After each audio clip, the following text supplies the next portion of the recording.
ঠিক আছে দা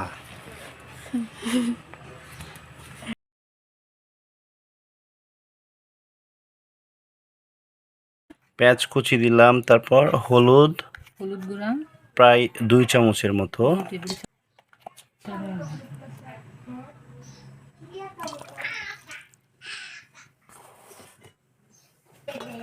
এটা কি গুঁড়া? ধনিয়া গুঁড়া, ধনিয়া গুঁড়া। গুঁড়া,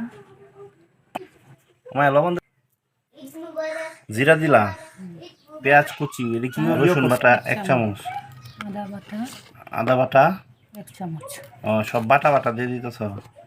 রাঁধুনি গরু মাংস রেডি মিক্স দাও, তেল দাও।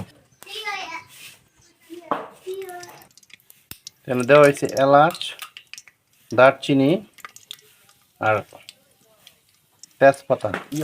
কি বর্ণের জানি লাগে না কালারটা, মানে এরকম বাদামি কালার আইব, তাই তো? সেটা এই মানে এখন ডাকে দিলে হইব নাকি? কিভাবে আধা ঘন্টা পর্যন্ত কষাইবাম নাকি?